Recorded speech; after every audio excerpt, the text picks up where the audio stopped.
Good evening, everyone, and welcome to Border Town Strange. I'm Pam, and this is my co-host, Jess. And tonight we've Hello. got someone that we are really excited to sit down with, author and field investigator Trey Hudson from the Meadow Project. But before we get started, Jess, let's do a little bit of housekeeping and talk about our What the Weird Word. Yeah, we have a little bit. So, just as I always say, thank you so much to all of our new followers and subscribers. We appreciate you so much. If you're hanging out live on YouTube right now, just take a second to give us that like and share and go on over to our page and give us a follow if you haven't already. And if you're hanging out in the YouTube chats right now, go ahead and give us a like and a thumbs up and hit that bell if you haven't subscribed yet. It'll let you know when we are bringing you new content, just like tonight. We're super excited for. Also, if you have any stories or show ideas that you would like to hear, you can catch us on submissions at bordertownstrange.com. This is something new for us. We've started to kind of expand on our email services just a little bit. Also, we have coming up the Bordertown Paragon on August 8th. It is free for 12 and over. We have panels, we have presentations, we have vendors and raffles and concessions and all that great stuff. It's absolutely free. Come in and meet everyone and see some great stuff. Come and go as you please. August 8th. Is there anything else on that? I think we got it Oh, I all. think you covered it. Yeah. Yeah. Um, I think that's it for that. I guess we can move over to word of the week. It's a great one. It is. So I thought it would behoove us to do the CE5 protocols. Now, unbeknownst to you all, or maybe beknownst to some of you, we've actually discussed the protocols a little bit before, especially when we were talking about crop circles and situations like that, where these actually came into play. And you're going to find the CE5 protocols in the books that we're going to be speaking about tonight. So I thought I would kind of dive in a little bit. So if we discuss it, you kind of get a general idea of what we're talking about. So the CE5 protocols, CE5 is an acronym for Close Encounters of the Fifth Kind, a term that builds upon the classification system originally developed by Dr. J. Allen Hynek in 1972. The classification is of CE5 denoted human initiated bilateral communication with extraterrestrial intelligence, or human to ET communication. The CE5 protocols were developed by Dr. Stephen Greer in 1973 and are based in group meditation that requires three essential ingredients: one, a connection to a one mind consciousness; two, a sincere heart; and three, clear intentions. With these as a base, the use of lights, sounds, and a unified group thought in the meditative state is observed as a way of contact and communication. Now, just elaborating on that just a little bit, because that's really the bare minimum of what this is. There's much more to it. The use of lights, lasers and flashlights, things to signal back and forth with.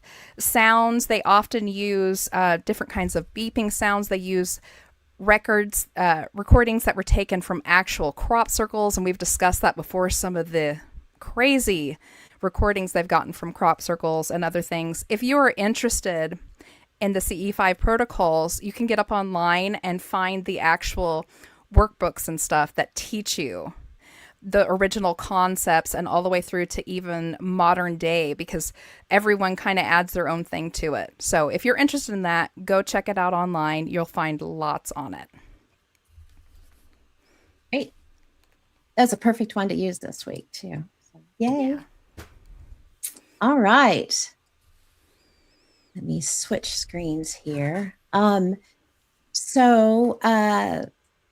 Like I was saying, we do have author and field investigator Trey Hudson from the Meadow Project. Trey has spent years digging into one of the strangest and most intriguing locations in America's Southland. It's a place simply known as the Meadow. If you've heard anything about it, you already know that this isn't your run-of-the-mill paranormal hotspot. Trey and the ASOG team have been out there doing the real boots on the ground research. They're collecting data, running experiments, and having the kind of firsthand experiences that make you rethink what reality actually is. We're talking UFOs showing up out of nowhere, cryptid type creatures in the tree line, weird beams of light, portals, time dilation. Basically, everything and every type of high strangeness is represented. It's often compared to Skinwalker Ranch, and once you hear what Trey has documented, you'll understand exactly why. So, all right, y'all, without further ado, let's bring on our guest. Hi, Trey. Hey, Thank you so much for welcome. being here. Hi, thanks for having me. Very glad to be here. It's an honor and a privilege to be with everyone this evening. Thank you You so make me much. sound a lot more interesting than I am. I'm just just kind of an average guy. Well, we were talking a little bit about backstage about it, and we really do follow your work pretty closely because we have our own little pocket of high strangeness here. So it's something that we're right. Yeah. Okay, we can geek out a little, Yeah, sorry about all the notes sticking out of the top. Oh That's no, kind of my thing. I do the same thing too. Yeah, all of our books are just covered in notes. Like So I've got my 1976 copy of the Mothman Prophecies, and it's all tabbed and everything. So don't feel Yeah, bad. mine looks like a fan. yeah, it's funny. Yeah. So let's kind of start at the beginning. I know Jess had a question. Sure.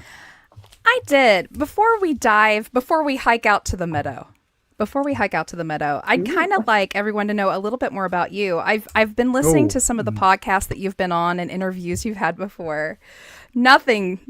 What I was kind of wondering was, of course, you've stated before you were and are a paranormal investigator first before any of this came along.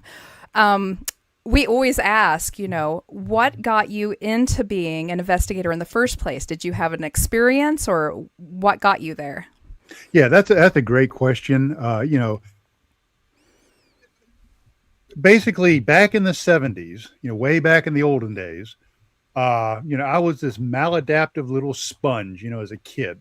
And there were some really cool things that were starting to come out on television and in the media around during those days. And one of them was a television show called In Search Of, with the fantastic Leonard Nimoy, Yes. And every week he would come on and he would explore something strange.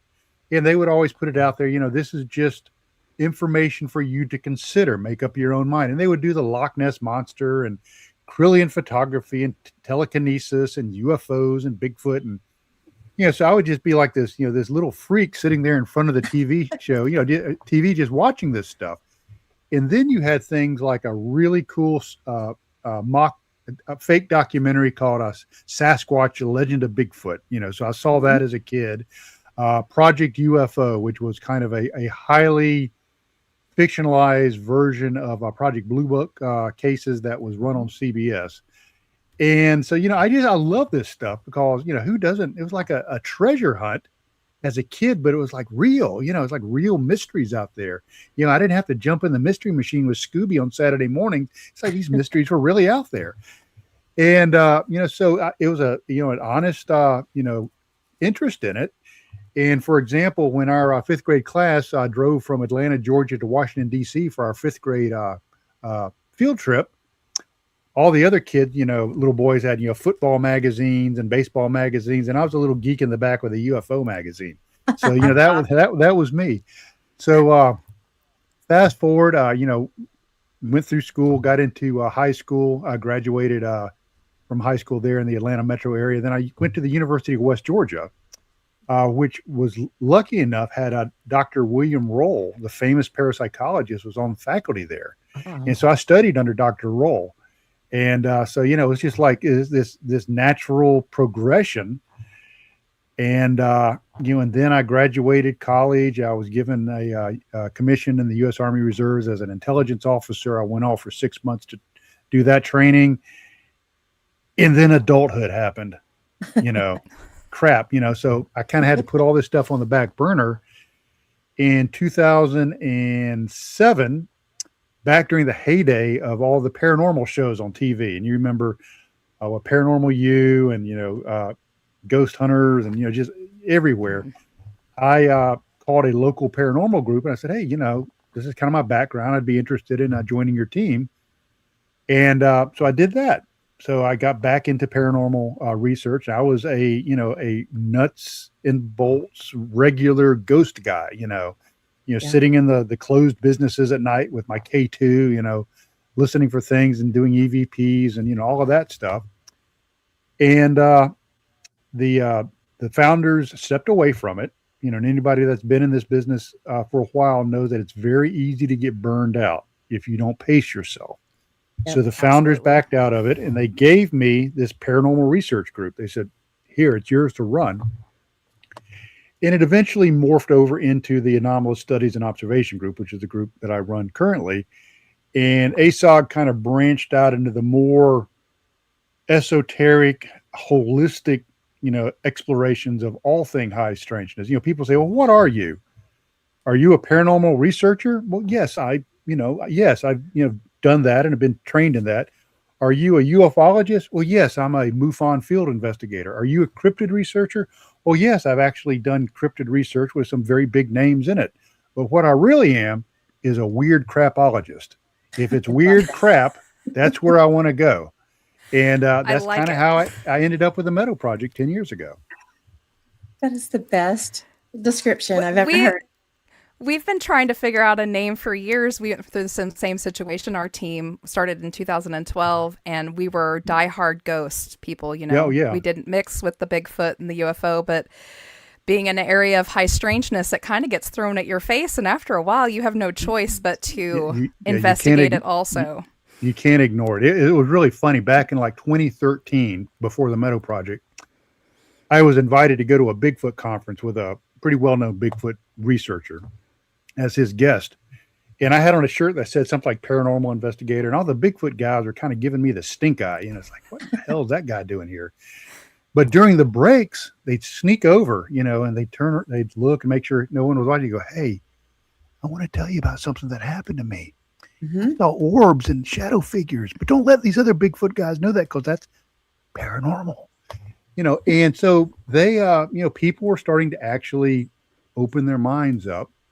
And now with researchers, throughout all the various genres, all the various disciplines, are actually starting to say, we have got to consider this stuff holistically. And the cool thing is, and the variety of high strangeness in the Meadow Project, is I've actually been asked to go and speak at the MUFON International Symposium this year on the Meadow Project. So people are actually starting to say, maybe we need to consider some of these other things and not lock ourselves into these very, very narrow, pig trails.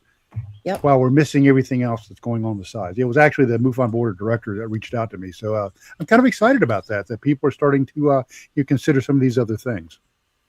That's really cool. Like Jess was saying, we started out just diehard ghosts, but we ended up starting a Paracon here, and it's the only free one that we know of. And it's a networking situation. We ask everybody from the 4-state area to come in and meet, and we've got all 3 camps, and we have presenters, and we have just panels where they all come and speak, and we want them all to speak on all panels. And it's been great. We're in our 8th year now. They're making some fantastic connections, and we let the public come in and just listen and talk. And it's been nothing but fantastic to get all those 3 camps, kind of melded into this big one ball of.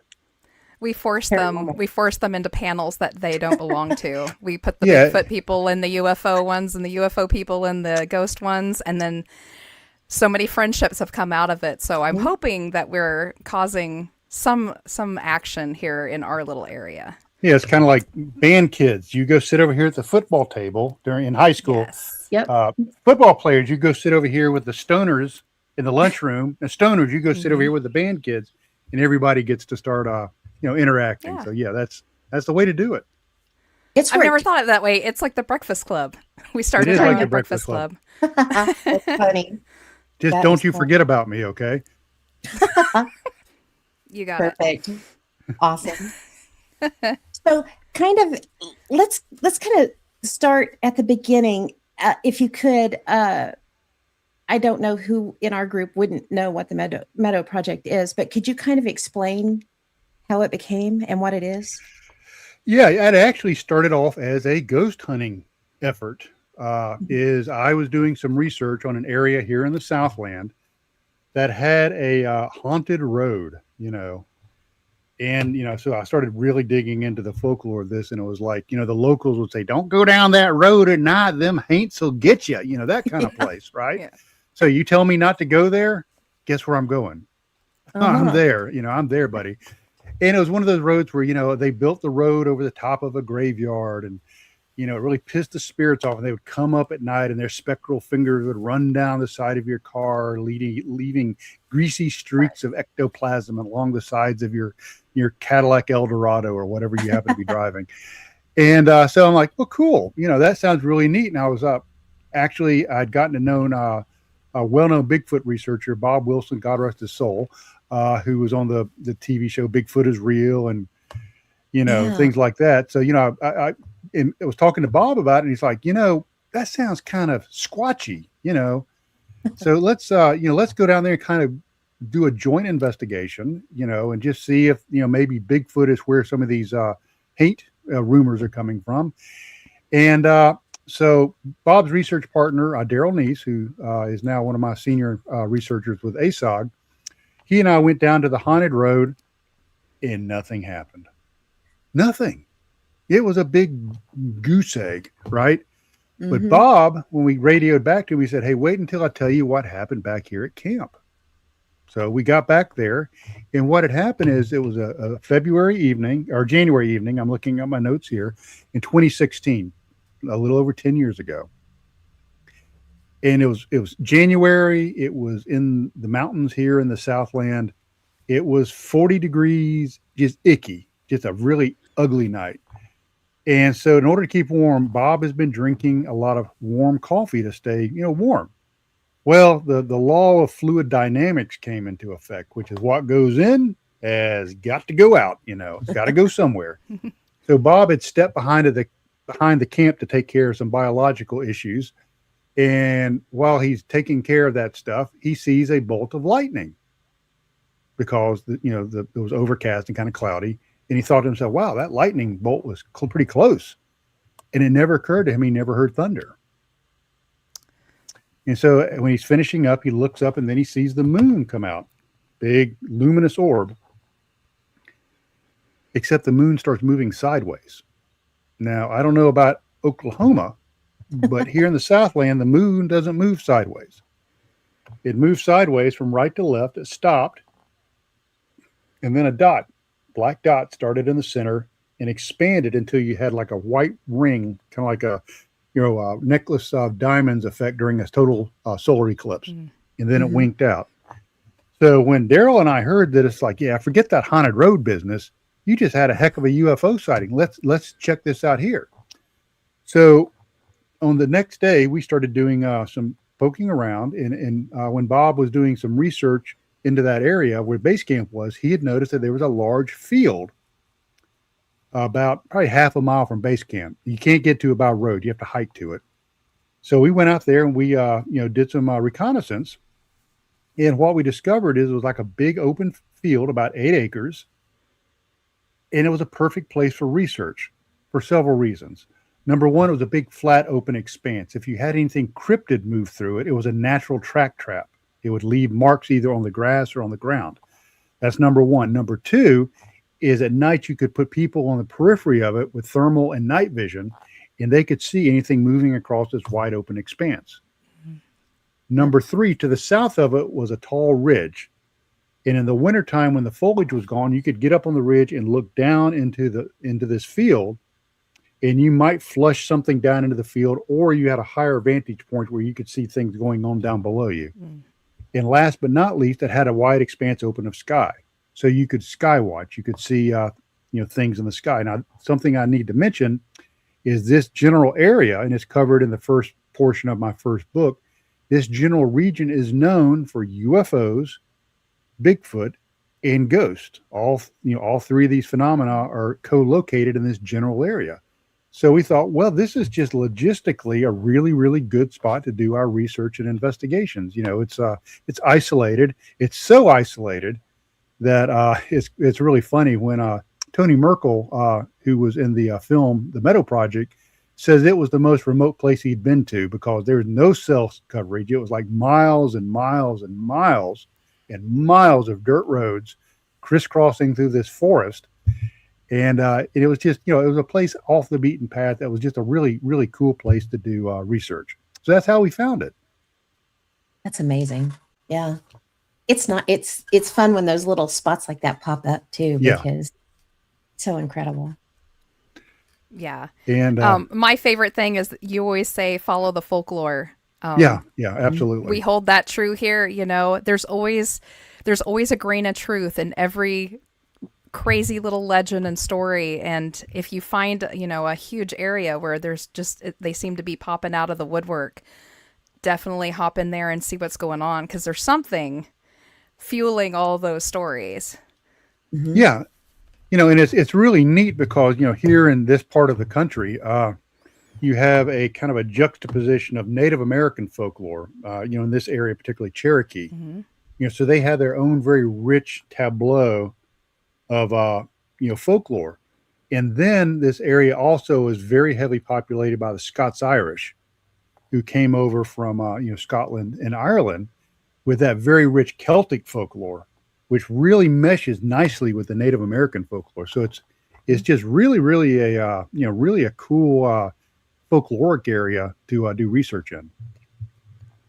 So, like, we're talking about baseline weirdness of the Meadow, the stuff that happens, so often that it's almost expected at this point. Can you kind of tell us what those things are? Yeah, there's three things that are, and this is gonna sound weird because it's kind of like, oh yeah, this happens all the time. Not a big deal.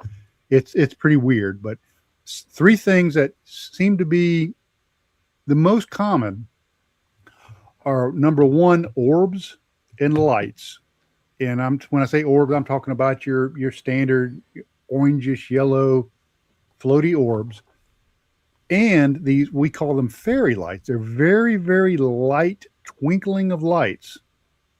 And I don't think you have fireflies or lightning bugs out in your area, do you? We have them here in the south. Do.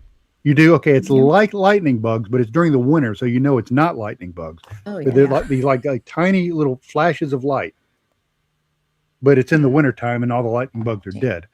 Yeah. So the weird thing is I have been in, researching, and I've set up my psionics, facing the area where we're seeing these lights.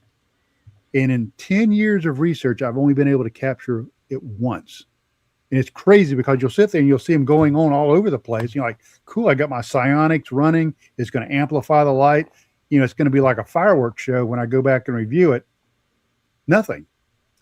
And so there's a lot of theories on that the phenomena, isn't accidental, that it shows you only what it wants you to see. And if it doesn't want whatever's going on to be captured via, mechanical or electronic means, it's not going to. It controls the perception of not only the way you perceive it, but the way your machines and equipment perceive it. So number one, it's the lights. Number two, shadow people. I mean, it's all the time. Shadow people in base camp, shadow people out in the meadow.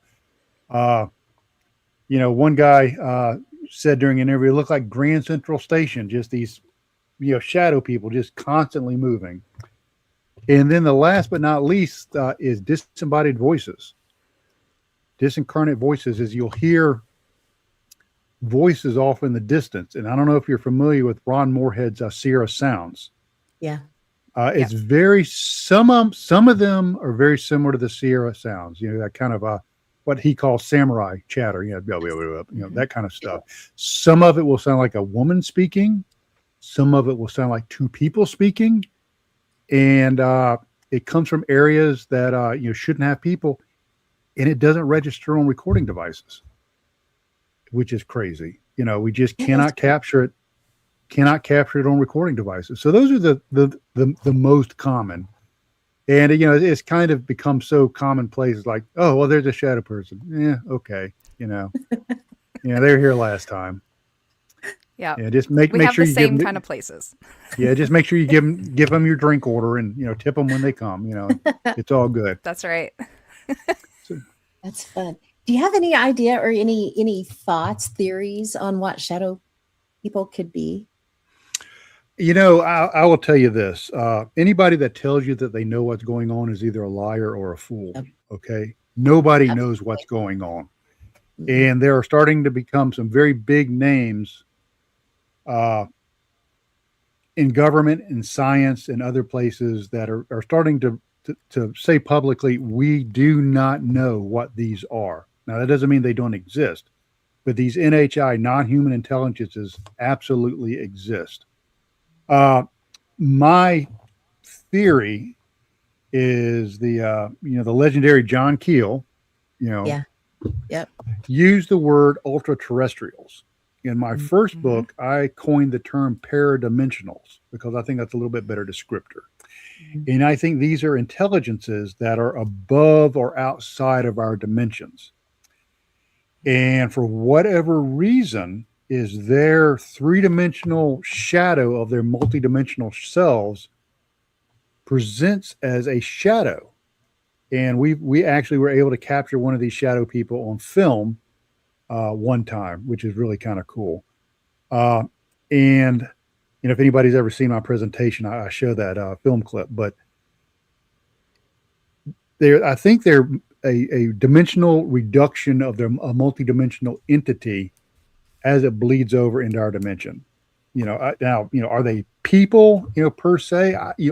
No, they're not people as we know, Right. but it's some sort of bleed over, dimensional bleed over of a non-human intelligence. And that makes perfect sense, honestly, because for a shadow, that's why we call them that. Is because Right. that's what they are. But yeah, they're just the two-dimensional. Yeah, that absolutely makes sense.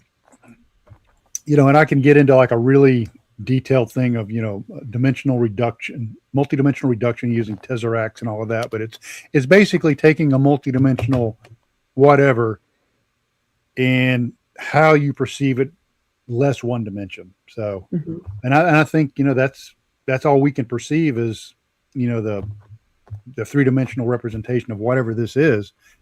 And I think shadow people are one manifestation, but if you really start getting kind of crazy about it, if you want me to go down this really weird rabbit hole, yeah, Go. yay, we up for it. Oh, green light. Is Go for it. imagine you're a fish, okay, and you see the surface of the water, and then all the water around you, and that's your whole world, Mhm. and you see this thing, and you're seeing the bottom of the boat, but you really don't know what a boat is. And you're only seeing the portion of that boat in your dimension, while a majority of the boat is in another dimension. And that's why people say, oh, these UFOs, they don't have any propulsion. We don't see any engines. Well, maybe the actual propulsion system exists in another dimension, and you're just seeing the three-dimensional representation of this. Yeah. So then you have like a little kid in the boat, and he sticks his finger in it, right? So you see like this little like worm thing come down. And you go, oh my goodness, what in the world is that? And then you see a foot, shaped like the sole of a foot. And you're like, oh my goodness, that's something totally different. That's a whole different thing. And then you see an elbow and a forearm. And you think, I've seen four totally different creatures. No, they're all different aspects of the same creature. They're different aspects of the same creature being reduced one dimension. So ponder this. What if Bigfoot or cryptids, UFOs, ghosts, disembodied voices, shadow people are all dimensional reductions of the same phenomena? And the observer effect causes all other waveforms to collapse except the one that it wants us to perceive. And that's where you get into the holistic gestalt of all the phenomena. Mhm. Yeah. And That's a I great can- way to There- explain it. It is. Everybody take a drink of your favorite adult beverage after that, okay? So y'all earned it. Oh, they've heard us talk. We Yeah. are in the same boat, sir, per se. On like multi-dimension, side parallel, Mhm. all of that. I've It's always all, said multi-dimension parallel stuff. explains nearly everything. If you hit a rut Yeah. in a theory, if you change it over to multi-dimension parallel universe theory, you have your fix. Yeah, I think that most people in this field are kind of stepping back and saying, okay, maybe UFOs aren't our intergalactic space brothers jumping in their intergalactic Cadillac and driving over from Zeta Reticuli, because the physics don't work. They just don't work. But multidimensional aspects, multidimensional natures, and yeah, absolutely. The Flatland segment from Carl Sagan's Cosmos show, exactly. That is based on an older book called Flatland that talks about this and dimensional reduction of multidimensional objects into two dimensions. So yeah, it's very insightful. But yeah, it's I think the UFO or the ET hypothesis really might not be carrying as much weight as it did before, and the interdimensional hypothesis seems to make more sense. Yeah. It does. And it makes sense too, because I mean, if you look from our point of reference, we wouldn't know what all those things are if we hadn't seen it before in its Right. full form. So yeah. Well, and how arrogant to think, oh, well, this three dimensions, all there is, this Euclidean world around us is it. If it When doesn't we know exist, darn good well that yeah, there's if we don't at least perceive it, then it 11. doesn't exist. Yeah, that's stupid. That's just stupid. We don't even know how gravity works, much less, interdimensional stuff. It's very true. Absolutely. We haven't even explored our oceans completely yet, No. so I don't know why we think we have the audacity to claim we know this stuff. Really quick before we move on, is there a place where people can go and see your presentation? Maybe a YouTube channel or something? Yeah, you can. Some of my presentations have been filmed, and they're out there on YouTube by the entities which we're putting on the conferences and stuff. Oh, okay. So basically, if you I think you can just Google, Trey Hudson Meadow project presentation, and you might be able to find some stuff out there. I think that one of the older presentations from the Ozark Mountains UFO conference is out there. I think that one's there, and some others. So they're out there too. And if you just are bored and don't really have anything to do, Google Trey Hudson podcast, and there are a gazillion of podcasts out there. Where I people have to sit and listen to me opine for an hour or 2 hours, and then you know where to send the sympathy cards to these poor people. But so then that's out there. Of course, we've got the books, the Meadow Project, Return to the Meadow, and I'm happy to say that the Meadow Project documentary is now on Amazon Prime. I think it's a pretty good deal to rent it. I think it's like $5 or $6 to rent it. Yeah. And you will actually see, some of the stuff I'm talking about. You'll see the famous portal. You'll actually see the recreation where we tried to recreate it. The thing where Discovery Channel was not able to figure out what exactly was going on when they had it analyzed. And you'll hear interviews of some of the team members and some of their unique experiences at the Meadow. So it's a good film. I'm proud of it, and hopefully people will enjoy it when they see it. It is. I actually bought it earlier today and watched it, and Oh, okay. I was really impressed with it. Yeah. Yeah, it was.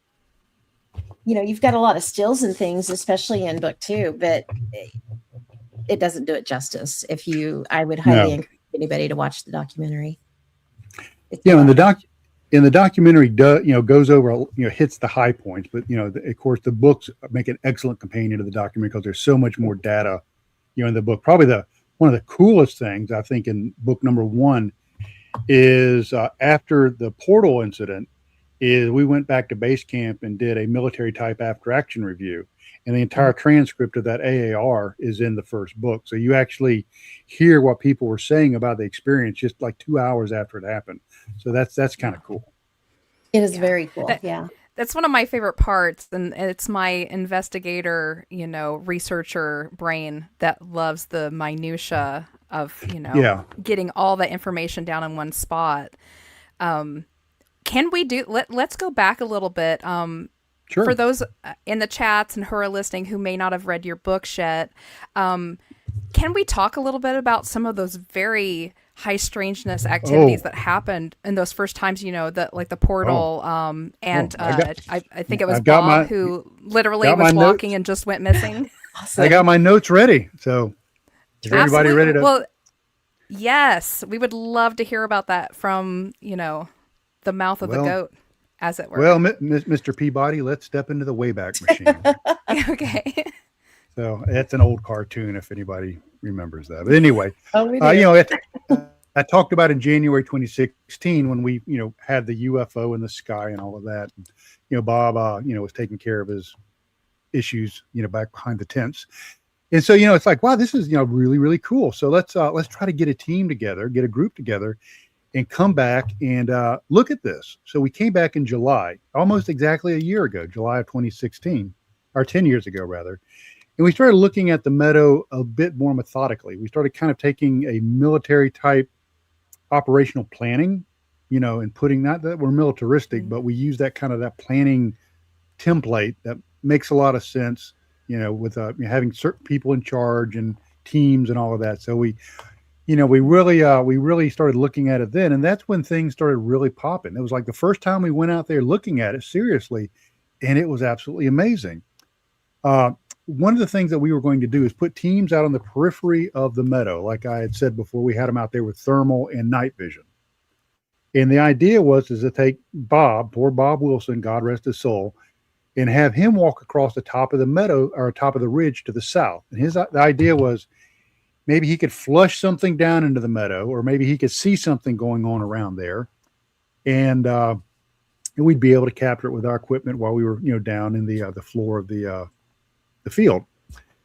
So Bob is, we all got set up in the field, and Bob radioed to us to what we call the tactical commander, the actual person in the command in the field, and said, "Hey, I'm getting ready to start walking towards the ridge." And then he came on the way and goes, "Oh, I forgot something. I'm going back to base camp. I need to grab a piece of equipment." So it's like, yeah, it's Bob, we've got all night. Not a big deal. So next thing we know, Bob comes back on the radio and he goes, "Hey, everybody.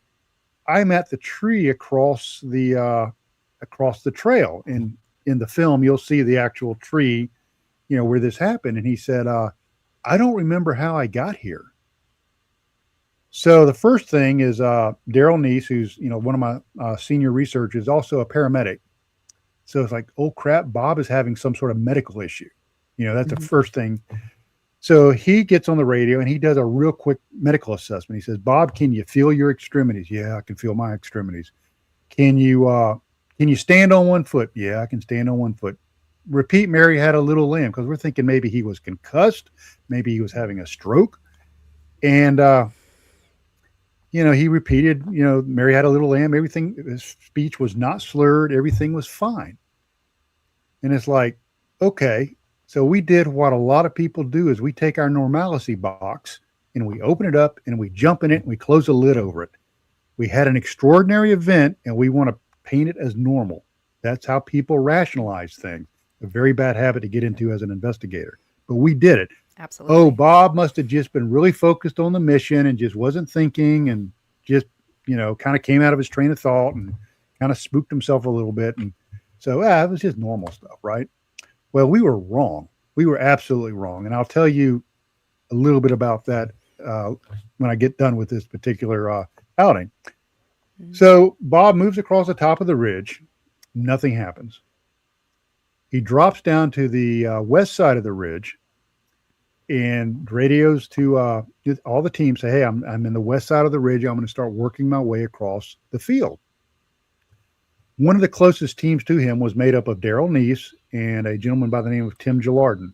I've mentioned Daryl Neese before. Let me give you a little bit about his background. He has a degree in management from the Georgia Institute of Technology. He has a master's of public administration, and he has a career in the emergency and fire services. Very solid, down-to-earth guy. Yep. Tim Gillardin, veteran of the 75th Ranger Regiment and special operations guy, has dual degrees from Georgia Institute of Technology in physics and philosophy, was currently working for General Motors on some of their automated self-driving programs, like for trains and cars and things like that. Very solid guy. they're watching Bob, and they're watching him through their thermal, and they see where he is. They kind of see his flashlight, and he stops. And all of a sudden, where Bob was standing, a orb, a sphere of energy appears. It moves about 100 yards across the meadow and stops. They quickly bring their thermals up, and where the thing stopped, there's a man-shaped thermal signature standing there.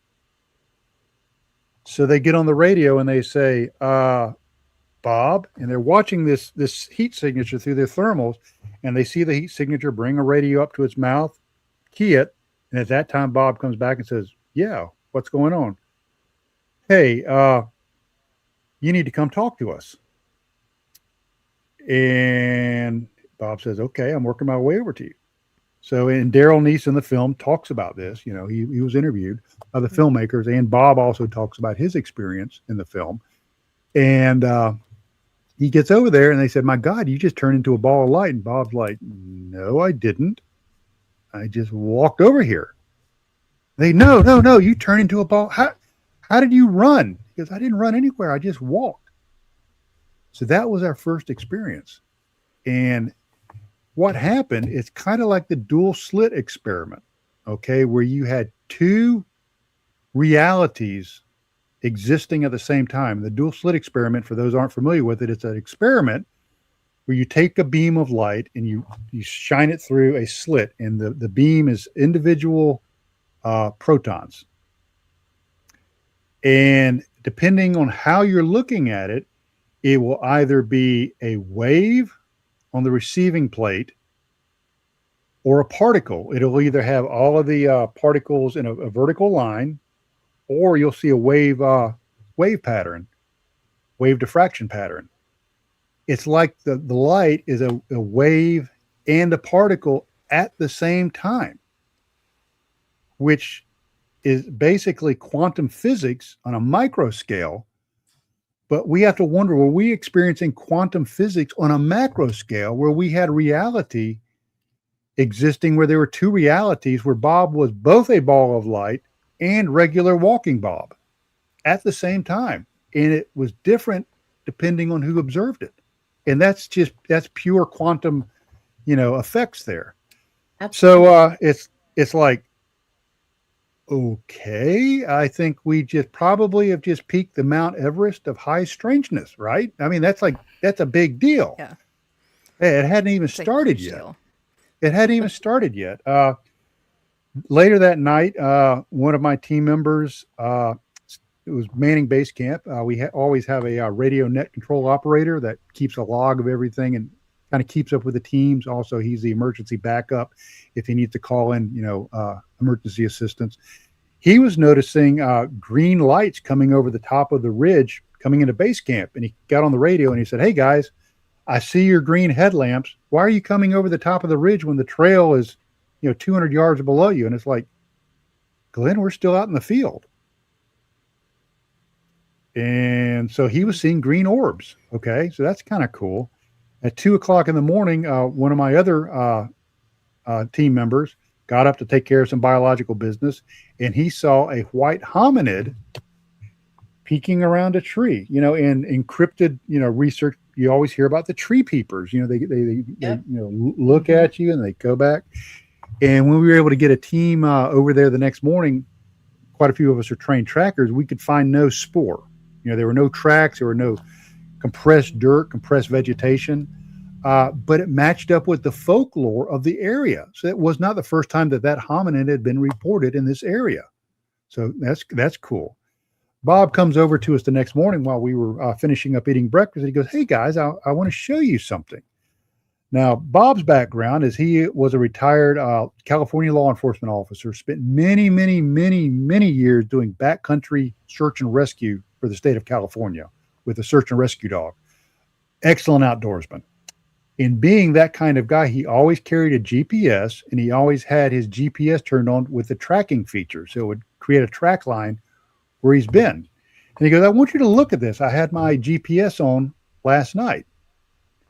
And he holds it up, and there are track lines showing him on the other side of this small river next to the meadow. and going other places in straight lines and lengths of about 2 kilometers. Now, this terrain is so rugged, you can't travel in a straight line on foot or in vehicle. But how can you travel in a straight line over rugged terrain? Yeah. In the sky. Yep. Bob had missing time. Bob's reality had shifted a little bit from the rest of our reality. Years later, just before Bob passed away, we have a psychotherapist on staff with ASOC. And Trey Hudson, no relation to me, but Trey and I went over to Bob's house and I did hypnotic regression. The missing time from base camp to the tree across the trail, we were not able to break through that missing time under hypnotic regression. The block was so strong, we could not get through it. So unfortunately, Bob passed away before we were able to do a second hypnotic regression to try to punch through that block. But something very special happened to Bob that night. That was the first time we went out to investigate the place in earnest. Yeah. It's incredible. Do you feel like those initial experiences that you had was the Meadow kind of putting on a show for you and welcoming you in? Yeah, what we have found over the 10 years is, at first we kind of looked at it as like, oh, this is weird stuff going on in a weird place. And over the years, my thoughts have kind of evolved that this is actually an NHI, non-human intelligence, letting us know that it sees us. It knows that we're there. And as we've been doing our research over the years, the phenomena has changed. Okay. It's like now we have crazy hitchhiker stuff going on and other stuff. And it's so crazy. This is where it gets even more bizarre, is some of the stuff that is talked about with Robert Bigelow's team, National Institute for Discovery Science, when they were doing the research for the Defense Intelligence Agency. Some of the stuff that they had happen to them at home is now happening to us. Case in point, one of the NIDS researchers, once he got home, and I can't remember his name off the top of my head, forgive me.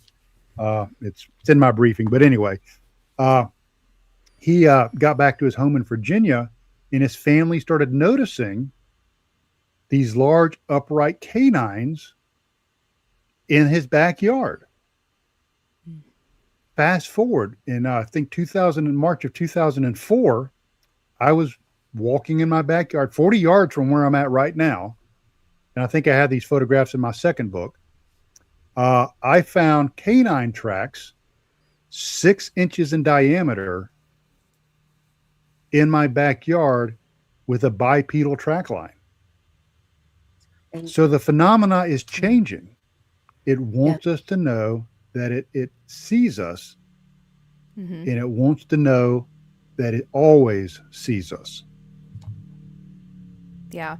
We've noticed this, and I see if you've noticed it too, because of course we deal with this kind of stuff too, very much like what you're dealing with. It kind of invites you in, and you get in very deep with it, and you take 10 steps back to take a breather from it. You start getting in a little too deep. We call it John Keeling yourself, getting in too deep. Yeah. Oh, yeah. Chill Don't out kill for a yourself. little bit. Yeah. That when you go back and you've talked yourself out of half of the stuff that you witnessed, you've made claims to your own self. Well, this was probably just this was just that.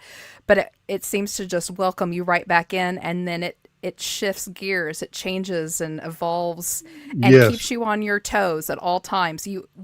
When you really think that you know the area and you know everything that's going on with it, it does an abrupt 160 and you are suddenly in a whole new cornucopia of strangeness.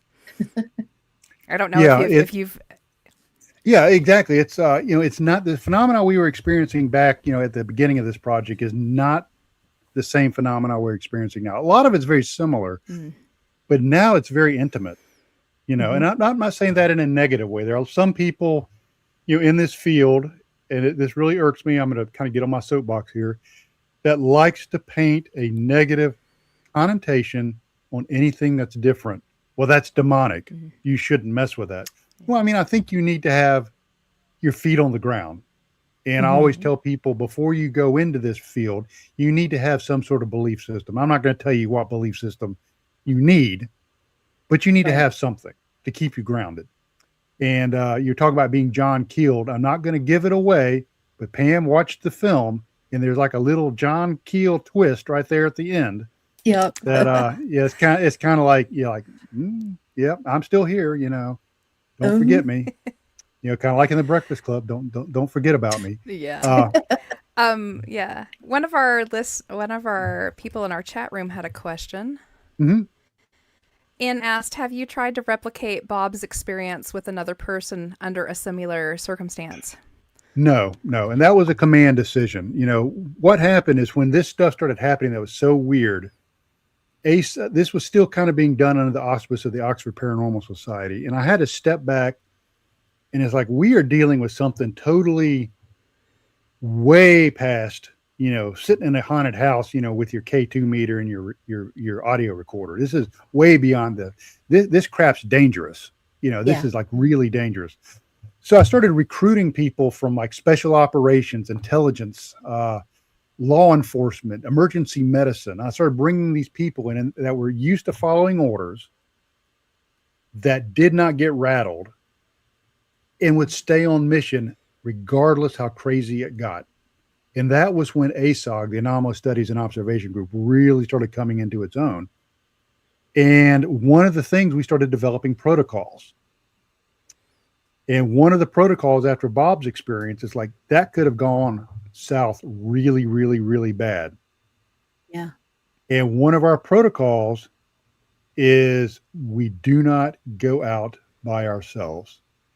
And Yes, I believe that protocol, I'm going to look at my notes here, saved, as we say here in the South, saved my taters back in 2020, January of 2020, when I had an incident. And if I hadn't had an experienced researcher with me, I probably would have I might have ended up as one of the chapters in one of David Paulides' books. Yeah. Very well could have. Yeah. It's like you were glamored, Yeah, it really was. And, I've had people say, oh, that was Bigfoot zapping you. It's like, yeah, no, this was something. And, the glamoring is exactly, that's an old folkloric term, of extreme disorientation.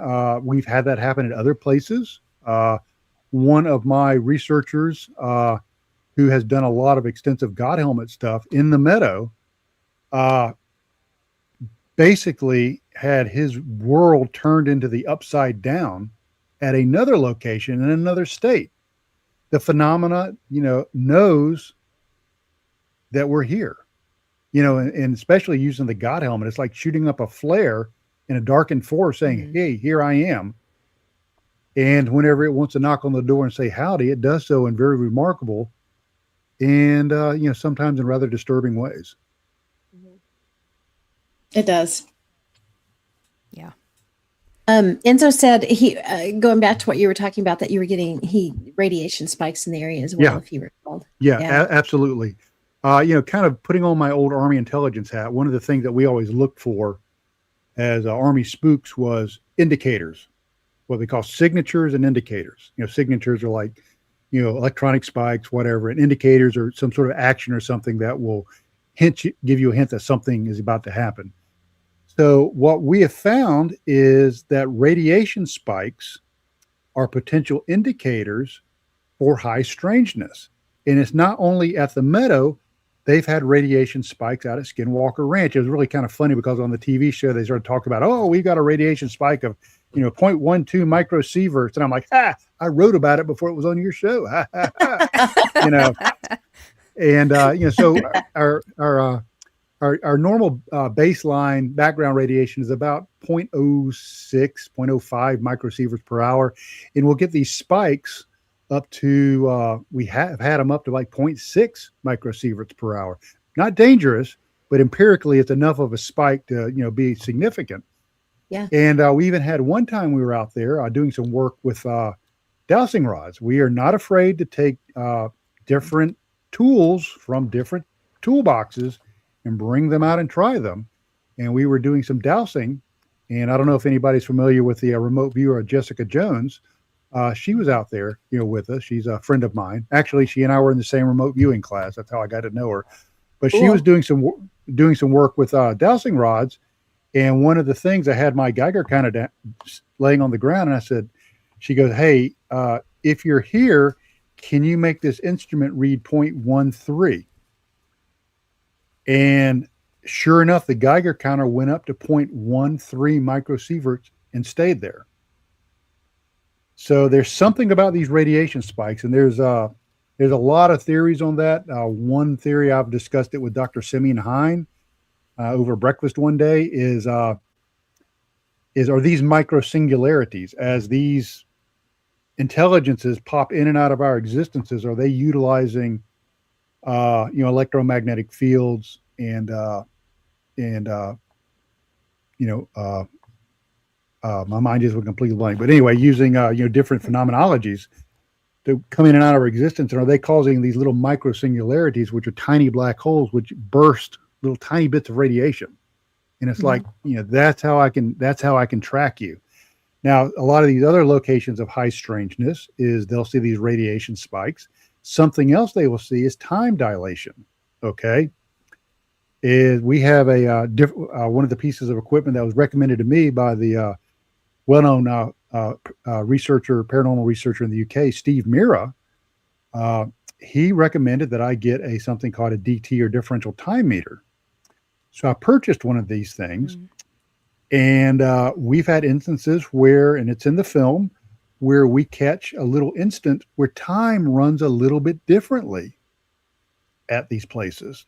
And it was so profound, it actually bricked my piece of equipment for about a day. And so you have these like gravity sinks, these gravity wells, where relativistically time runs a little bit differently. So I think that's an indicator. I think this radiation's an indicator. Now, an indicator of what? I really don't know. But, I think that's a good first step. Yeah, it's one of those things where you just document everything. That way, maybe in the future, we'll have a better understanding, and we'll be able to look back and pull that evidence. Let's absolutely. see. Enzo said a couple of things in the chat here. He said, we've done some work with Jessica Jones in the past. She's a very nice person. Very cool. And that micro black holes would also allow for a lensing effect on GPS and thermal imagery. Oh, would it now? Now, remember what I said about Bob's GPS all being wonky, right? Okay. Yeah. And then you talked about thermal imagery. The way we detected the famous cube or portal was not with our visible eyes, but was with thermal. Yep. And that's also in the film too. You can actually see, as this whatever this thing was actually creates a alternate reality where our team is not visible thermally. They're invisible, which, we went back and tried to recreate it in the same location at the same time of year, and we were not able to. You can't hide in this environment from the thermals, but yet they disappear. And now I've got to throw a warning out there. I would be really negligent if I didn't. Okay. Now this is the bummer part of it. Is I talked about this stuff being dangerous. Okay. And I'm not kidding. That's not hyperbole. That's the God honest truth. Is of the 4 people that went into that cube, only 2 of them are still alive. 2 of them are dead. Okay. One of them was Mr. Gilardin.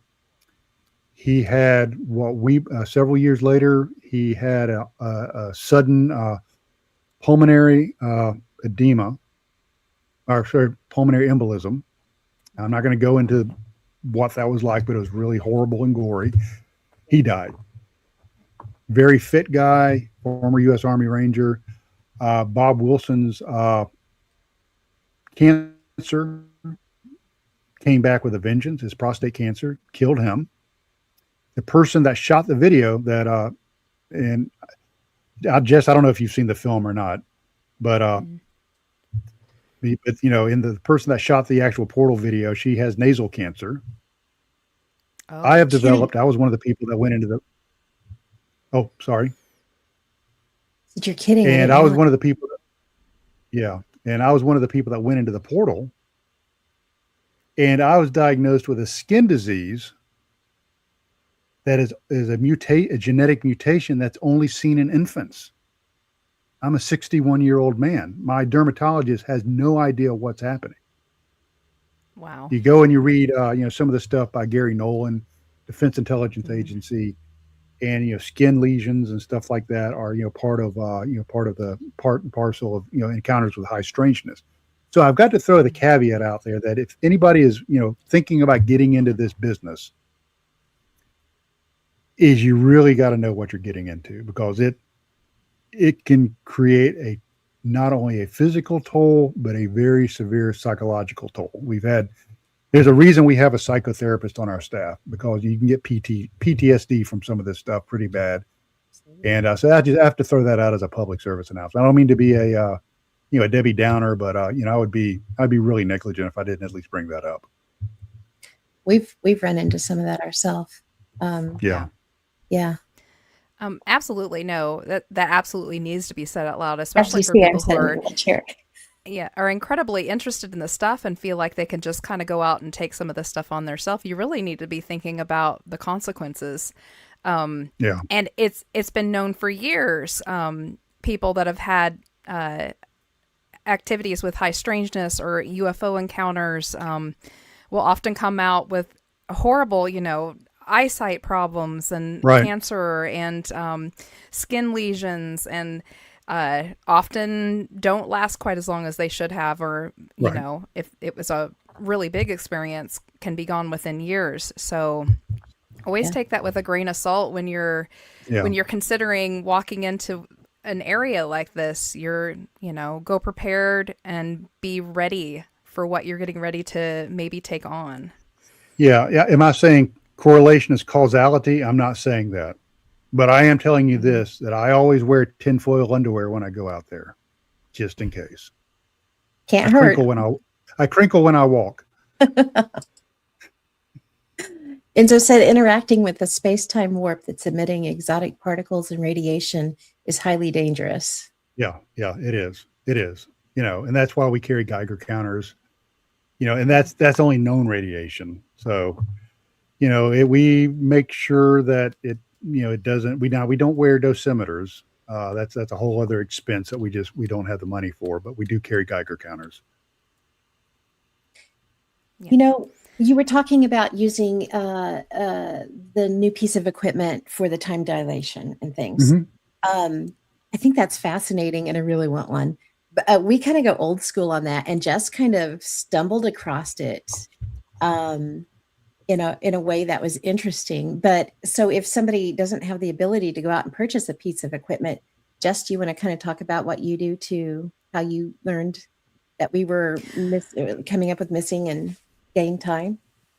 So when our team goes out on an investigation, whether it's a ghost investigation or we're out just even doing meter readings, I keep a notebook with me, and I do time by time stamps as we go along. If someone goes to the bathroom, that gets stamped. If someone starts a new session, this gets stamped. And I'm constantly just writing down everything. And in the course of our last 13 plus years, because of that, we have ran onto a good handful of situations where we had either missing time or added time.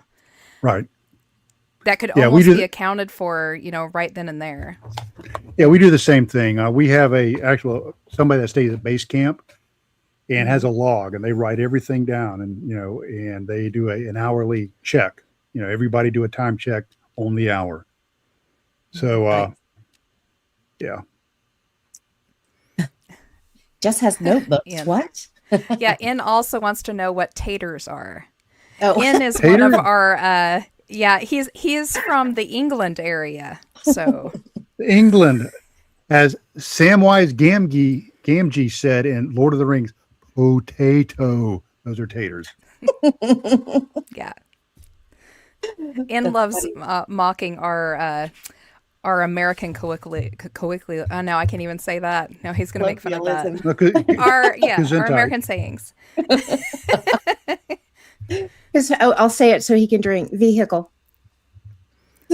Yes, and has a He little turned drinking us game for when saying we say vehicle into a vehicle. drinking game. Because apparently we say it a lot. We did not realize. Anything can be a drinking game. Works for me. Too funny. I had a little question. I was really intrigued. I Little really one. liked.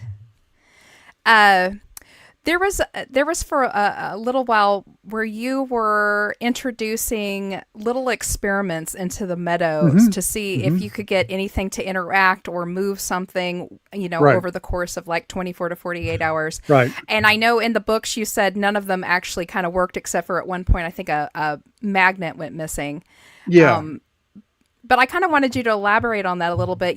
What gave you that idea? Have you used it in other places? Just tell us a little bit about that. Yeah, that's, some of those experiments actually came out of very well-known paranormal experiments like the Skull experiment in Skull, England, the Surratt experiments done with at the Rhine Institute. That's kind of like the world I came from, in college. And so I thought, what about if I kind of modified some of these experiments that I took them out in the field? One experiment we have is where I will take a list of questions, and this is based off of some of the stuff that went on the Surratt experiment at the Rhine Institute, and I will type them out and I will put them in a sealed envelope, and then I will place an envelope into a sealed box and leave that there for 24 hours and see if there's writing on the letter inside of the sealed envelope. So far, we haven't had anything happen, but that's one of the experiments. Another experiment is I have and I'm looking at it right now on the other side of my my room, is I have a Pelican box that has a grid on the inside of it, and I have a magnetic board with magnetic refrigerator letters, and I'll lay the letters out in a random pattern. I will close that box. I will seal it with a lock. I have the key, or I will photograph the letters before I seal it. I will orient it to north and south, one corner north, one south, east and west in the cardinal directions, and I will leave it alone for 24 to 48 hours. Then open it up to see if the letters have moved. So far, nothing's moved. I have another experiment where I have probably about an 18-inch platform with wood strips creating a grid with different size cubby holes. And these are numbered 1 through 30 something. And then I have a black pyramid that fits over that with lock hasp that locks the pyramid top to the base. The base has holes in it where it's staked into the ground, but you can't access the stakes from the outside. So you can't unstake it and restake it and move it without it being detected, right? So everything is controlled. And then I have small tokens that I put into this thing. Like I have a little Buddha, I have a Sphinx that I picked up in Egypt. I have a representation of the pyramid of Cheops that I have that I picked up in Egypt, not England. Both of those I picked up in Egypt. I have a small Matchbox car, and I have like a little plastic army man, and I put these in these numbered little slots to see if these are moved around, after 24, 48 hours. And to this date, we haven't had anything move around. But, these are the kind of experiments that you need to go back and look at some of our forefathers, some of the giants on whose shoulders we stand, the Surratt experiments, some of the stuff done by, done in the Rhine Institute, like I said, the Surratt experiments, the Skull experiments, and go and look at maybe some of the other university paranormal labs, with the University of West Georgia has one, and take some of the experiments, adapt them for field use, and just see what happens, and I'm always curious to see, throw it out there and see what happens. Sometimes stuff happens, sometimes it doesn't. So far, the phenomena has not been interested in playing our experimental games. It seems to want to do things on its own terms, which is fine, perfectly fine. Unfortunately, it's kind of hard to prepare for that sometimes. So you just have to kind of take stuff as it comes. Exactly. You just got to kind of roll with the punches. Yeah. Yeah, everybody at home, I always try to push this just a little bit, whether you're ghost hunting or, looking for UFOs or anything, move beyond the basic equipment that people have told you have to use. You don't have to have that K2 meter. That's not your, your one and only thing. Use your head. Get in there and experiment a little bit and see what you can come up with. You might have the next best idea with something very simplistic like some of these that he was doing here. I will say that the one I thought was interesting when the rare earth magnet went missing out of a bunch. Yeah, that one was kind of done on a whim. One of my team members brought he has a box, and it's shaped like a pyramid. It's like a box, and the top of it opens with a hinge. So you've got like a little opening, maybe 4 inches by 4 inches in the top of the pyramid. And we had placed different objects down in the bottom of it, just little trinkets, and closed it. Now, it didn't have a hasp on it, so, it was not a controlled experiment. We left it out in the meadow, and we came back 2 days later, opened it up and looked inside. Everything was there except for a rare earth magnet. That was the only thing that was removed. Now, unfortunately, that was not done under, any kind of experimental controls. So you have to kind of take that for what it's worth. Why somebody would see kind of a cool pyramid-shaped box and only take a magnet out of it, I would have taken the whole thing if I was going to steal something. But, that's interesting that, now you have something that's magnetic. And one of the theories is you have, magnetic fields and plasma energy can create these small micro singularities. So that's interesting that was the one item that was taken or missing or teleported out of there or whatever. Yeah. Super interesting. I really enjoy it when people kind of take that step outside the box and try something new. Yeah. We have to, constantly be, thinking about, what's going on. And you hit on something that I would be remiss if I didn't expand on. You talked about the human factor. Yeah. One of the things in the ASOG mission statement is we look at things from both the empirical and the experiential. Okay, the empirical is we are capturing data. We've captured some pretty damn cool data. Okay, but all of that's great, but does it really mean anything if you don't have a human being to experience it? That's the experiential nature of it. And so we try to keep a foot in both camps. And I have always said the best piece of paranormal or high strangeness detection equipment is the human being.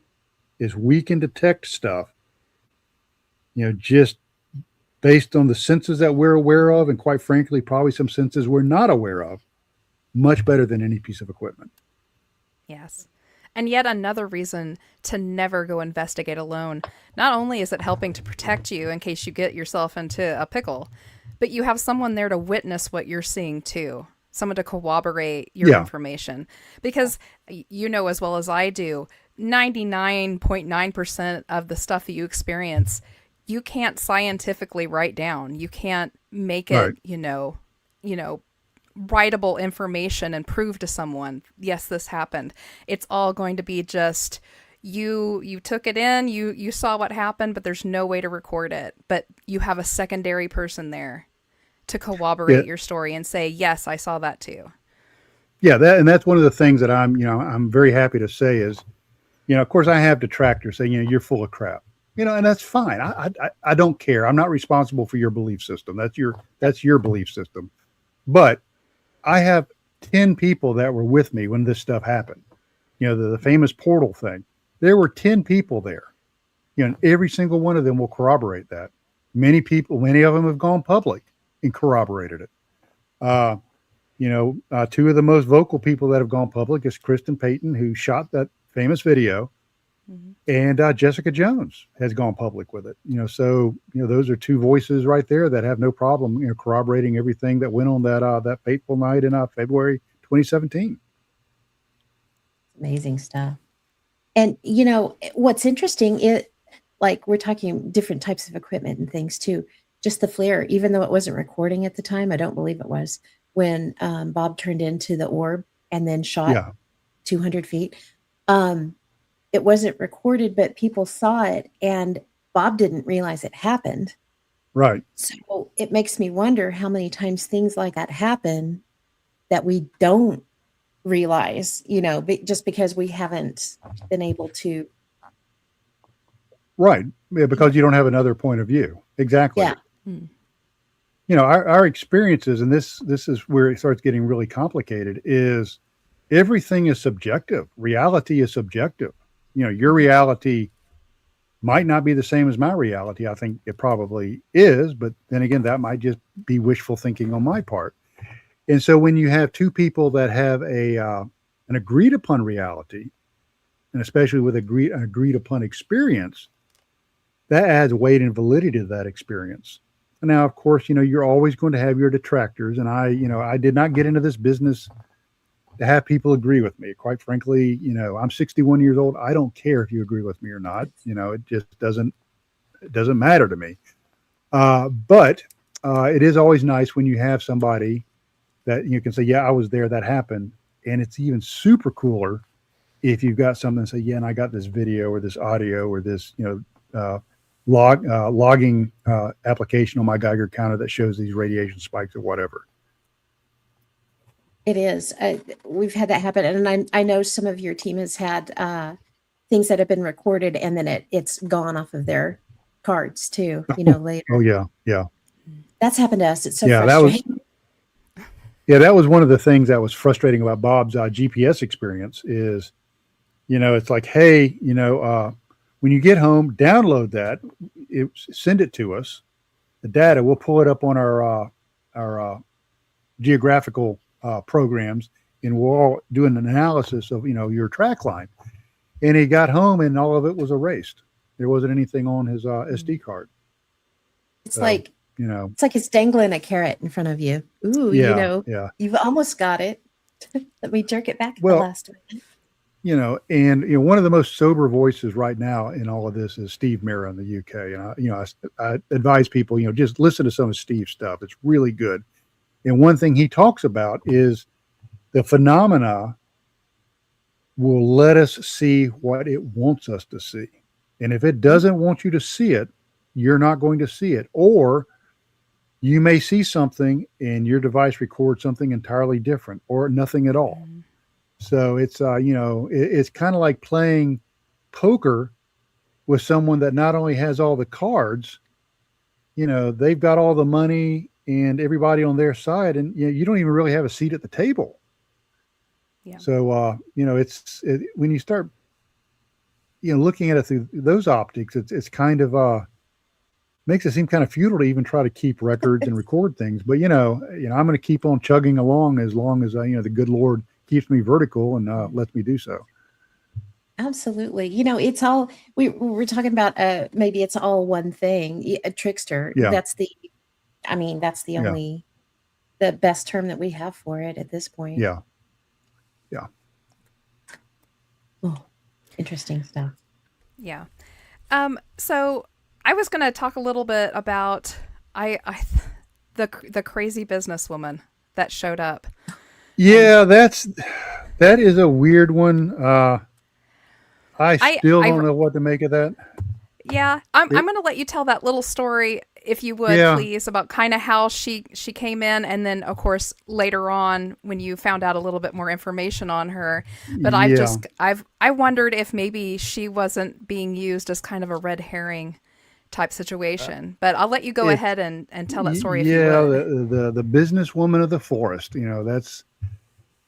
Is the night that we had the cube-shaped portal.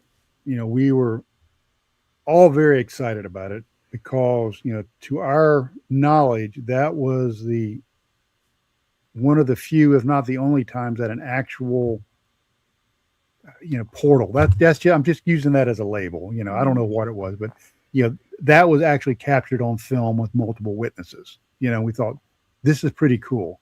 And we were debating on whether to stay there and continue the research or get back and do an after action review. So we decided to go ahead and go back to camp. And did you hear that? It was glitching a little bit. Yeah, Yeah, we heard heard you. it.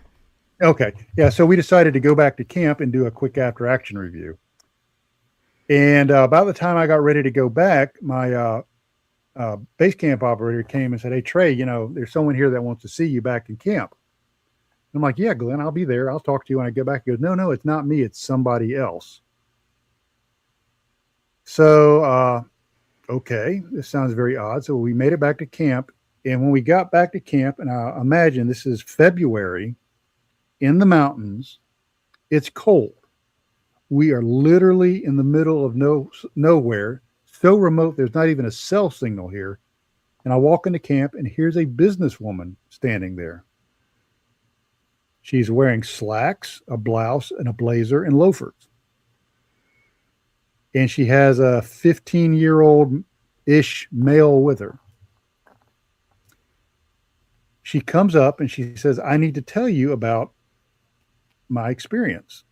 And she starts telling us about how she, is from the area, and she and her sister would interact with these things that they called monkey bears. And she's kind of become known in the world as the monkey bear lady. And so she goes, "You need stop what you're doing and come with me down this road, this deserted, remote road, and go check out the monkey bears." And like I said before, the people in our teams were like law enforcement people, special operations, intelligence, emergency medicine, and everybody was wigged out by this woman. It's like something's not right. It just is not right with this. And it's like, no, I'm not going down some road with you to hunt for monkey bears. And so then she started making small talk, and she goes, "Oh, well, what university did you go to?" And I said, "Well, I went to the University of West Georgia." She goes, "Oh, me too." I'm like, "Okay." She goes, "Well, what was your major?" I said, "Well, I have a degree in transpersonal and humanistic psychology." She goes, "Me too." And I'm like, "Okay, she's just parroting back what I'm saying. I'm going to catch her."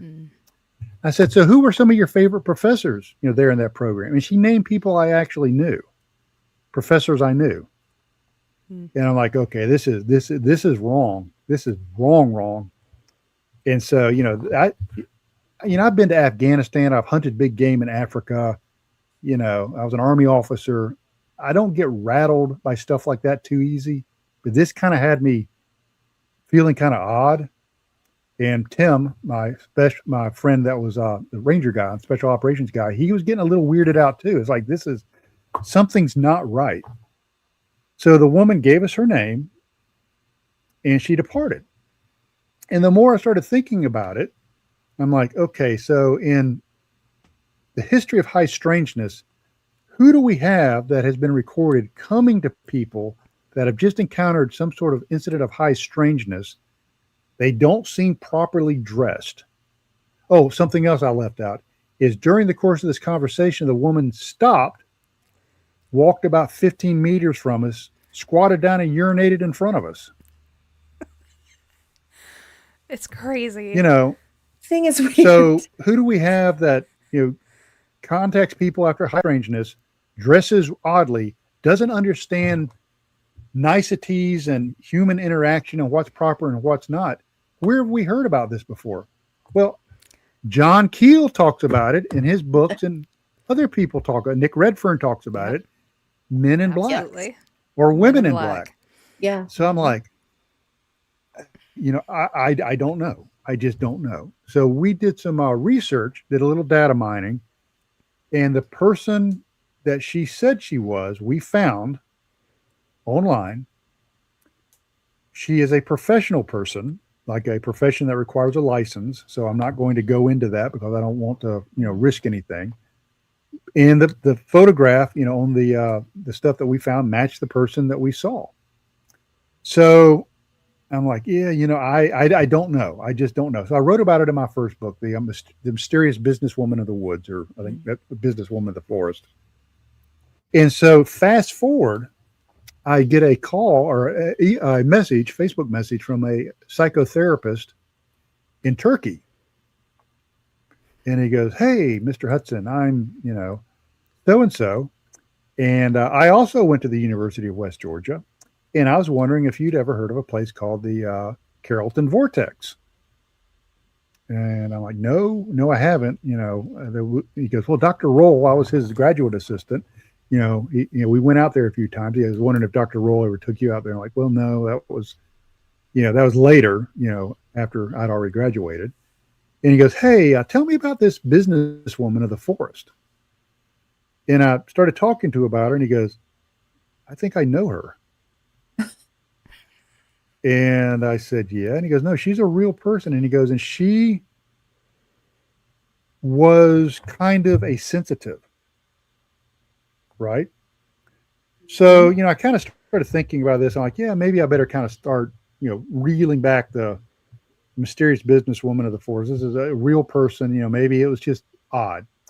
Yeah. So she contacts me and she said, "Mr. Hudson, Matt, reached out to me, and told me about, some of your experiences.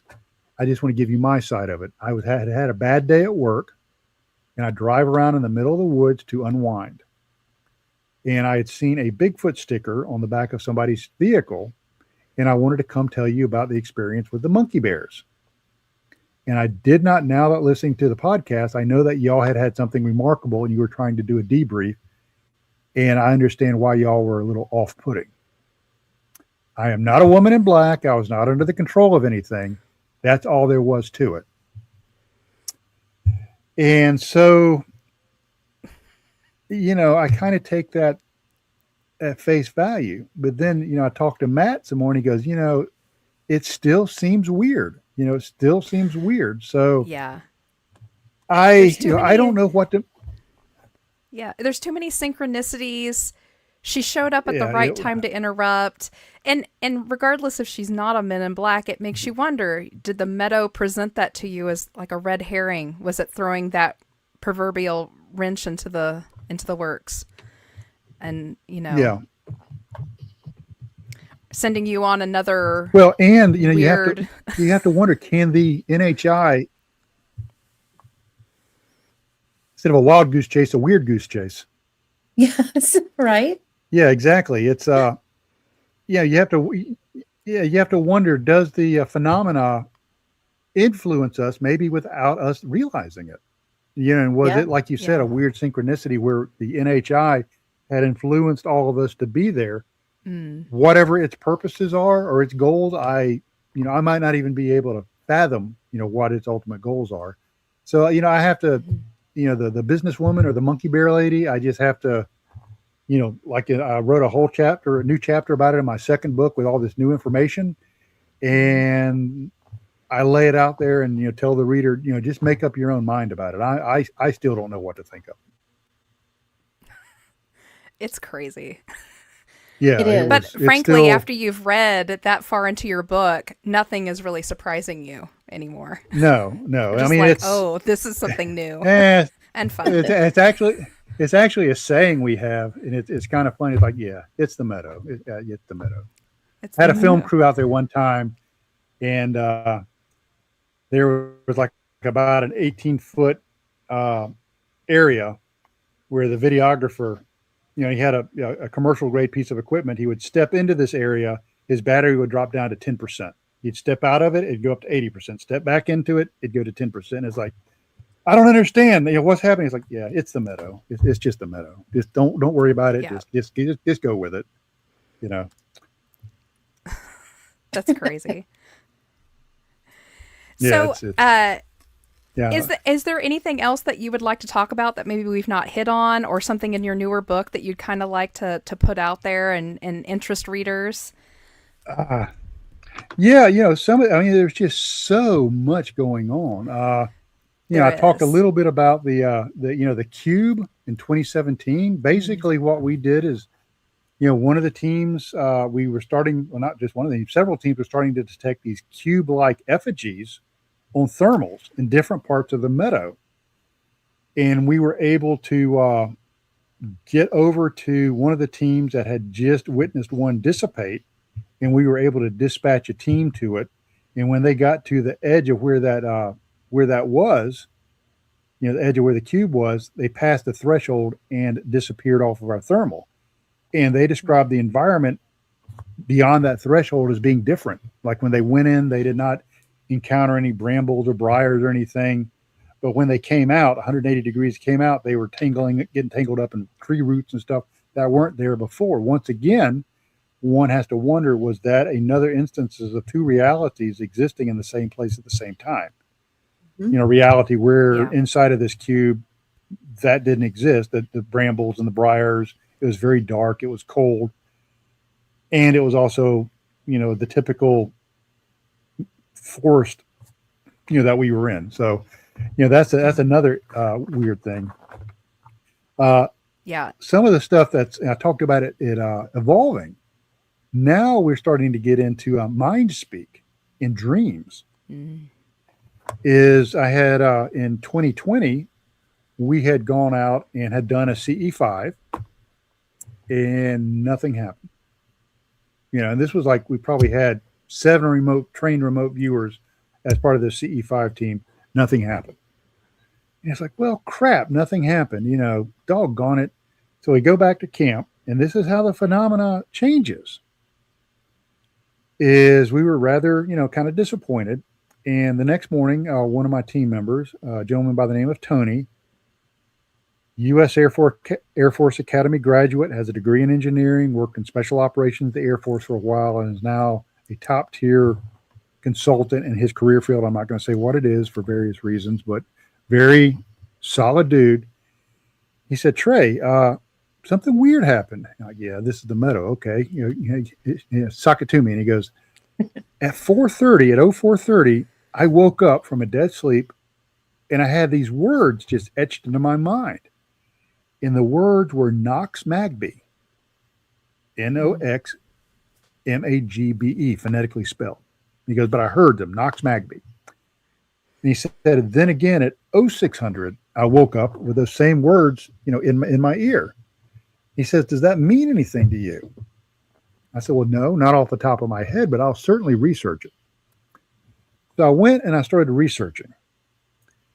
And I found out that the word Nox is the word for the Roman goddess of the night. It was taken from the Greek Nyx, but Nox is the goddess of the night goddess.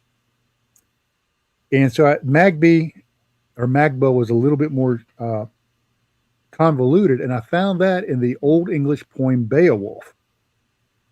And Magba is a word that means children or kindred. Now, if you have to remember, Old English during the time of Beowulf was more or less contemporaneous with the Romans having just occupied Britain and had left. So a person who knew the word Magba would probably be at least familiar with the goddess of the night. So you put the two together, you have goddess of the night and children or kindred. You put them together, you have children of the night goddess or children of the night. So what do we have that are small, like children, have big heads like children, and come and visit you in the middle of the night? I'm going to give you a hint. It's on the cover of Whitley Strieber's book. Yep. Okay. What were we trying to communicate with the night before with the CE5 protocol? Yeah. So I ask you, were we successful in our communications? I would say probably yes. Probably. Yeah. I think so too. Well, in many of the cases where you see where they've used the, the protocols, more often than not, they get their answer the next day. Yeah. Yeah. Yeah. Yeah. And I had one of my researchers was quoted, I can't remember if it was on a film or an interview. He says, whenever you think you have the Meadow figured out, you don't. It's not what you think it is. It's something entirely different. And we had we had another experience talking about the the kind of night our mind speak is, and I'm looking for my notes right here, is we had our psychotherapist and his wife were fairly new. And so they had come out with us and they had gone along the same top of the ridge with one of my senior investigators, my senior researcher, Daryl Neese. And while they were up there, Christy, the wife, said, I don't feel comfortable. I don't want to be like wimpy or anything, but I feel like something's watching us. She goes, I get this sense of it being like Gollum, kind of slinking around watching us. Can we go back with the main group? I'm not comfortable. And Daryl says, of course not. Of course, we don't want you to feel uncomfortable. That's not what we're about. It's absolutely okay. And we will go back with the main group. So they're coming along the ridge, and myself and a film director from an outfit called Relic Films, Greg Ogle, is sitting next to me. And we're seeing their headlights move across the ridge. Well, right down below them, where they can't see it, it's beyond their field of vision, is an orb tracking them, following them. So they get back, and Christy has a dream that night where she's laying in the tent with her husband, Shay. The top of the tent becomes translucent, and there's a woman and a boy. And they take them up into this room, and they show them symbols on this whiteboard. And the symbols are a series of spirals. And I'm going to show you those are her actual drawings there. Okay, so a series of spirals. And then the dream stops. So they come to me the next day and they say, hey, Christy wants to tell you about her dream. And she tells me, I said, hey, can you draw these for me? She draws these. And I said, before we go any further, have you read my book? Because the second one hadn't been out yet. And she says, no. I said, have you listened to me on any podcast, or do you know anything at all about the Meadow Project? And she says, no. I said, do you know anything about ancient symbolism, semiotics, Jungian archetypes, or anything like that? No. I said, well, the spiral, especially in North America and Central America, pictographs and petroglyphs, is a symbol used by the shamans to indicate a gateway or portal, a transition into another reality. I said, it's interesting that you drew one of the spirals as squared off, like a box or a cube, like a box or a cube that was a gateway, which we experienced basically about where you were when you crossed down off the ridge. She knew nothing about that. Now remember, that was Friday night. She had that dream, and she also had the premonition of the Gollum or Slinker. Saturday night, we were back in the Meadow. We had done our protocol that's worked with us, has worked well for us, for so long, of having teams out on the periphery with night vision, thermal, radio contact, tactical commander, kind of managing things. So we were out there. We got back. We were doing our after action review, our debrief, and one of my thermal operators by the name of Lee says, "Yeah, did y'all see that big hog out there?" I said, "What are you talking about?" Lee says, "Yeah, man, there was like this giant hog that moved across the meadow. I saw it on my thermal." I said, "You got this on tape, right?" He goes, "No, it was just a giant hog." I talked about our normalcy box. We had been talking about wildlife in that area. Feral hogs and bears were one of the things that we had talked about during the day. So he rationalized it as being a hog or a small bear. And I said, "Lee, we had a dozen people surrounding the meadow. Somebody was upwind of that. What animal in its right mind is going to move across open ground surrounded by humans?" I said, what did Christy talk about slinking along the ground last night? And he goes, "Oh my God, I didn't capture it." And I said, what's interesting though, is if you go back and you read their first book, Hunt for the Skinwalker, they talk about during the NIDS era, something coming out of a portal or gateway in slinking along the ground. Fast forward to November of 2024, when we were filming the Meadow Project, we captured on video something slinking along the ground, just like that Lee had seen years ago, except we captured it this time on thermal. Okay, this is where it gets even weirder. Okay, put on your seatbelts, because this is probably some of the weirdest stuff. is after the film when it was in production, I was talking to a gentleman by the name of Seth Feinstein, who is one of the photo analysts and video analysts with MUFON. And he says, hey, I would love to, because I'd flown out to Colorado and had done a presentation for MUFON out in Colorado. He goes, I would love to analyze your Slinker video. I said, yeah, sure, Seth. It takes time, and I'm very appreciative that you would be willing to take the time. So he used a process called quantum analysis, quantum photographic analysis, where you look at a piece of film or a still image with the understanding that there are lattices of quantum reality captured by film equipment that maybe we can't see with our naked eye. And during the process of his analysis, he kept saying, I see these like heads and faces in the video or in the still, that I can pull out using the quantum analysis. The film crew in the previous November said their automatic equipment that detects faces for their cameras kept detecting faces up in the air and in the sky around the meadow. He also said, it's really strange when I'm doing the quantum analysis of the Slinker video. He says, I get some sort of sharp edge on the right side of the frame. And he goes, why would there be a sharp edge? I said, because that's where the box or cube was. It's still there, existing in a quantum realm. Maybe this thing came out of it. Now, fast forward, Stephen Leah of Hidden World Quantum Imagery. You've seen him on The Hunt for Skinwalker. You've seen him on Blind Frog Ranch. Decided to take a stab at it. He started doing it completely blind, did not know what all happened. He came up with the same faces surrounding us. So what comes out of this is the reality that we are always surrounded by these NHI. Mm-hmm. And not only are we not alone, we're never alone.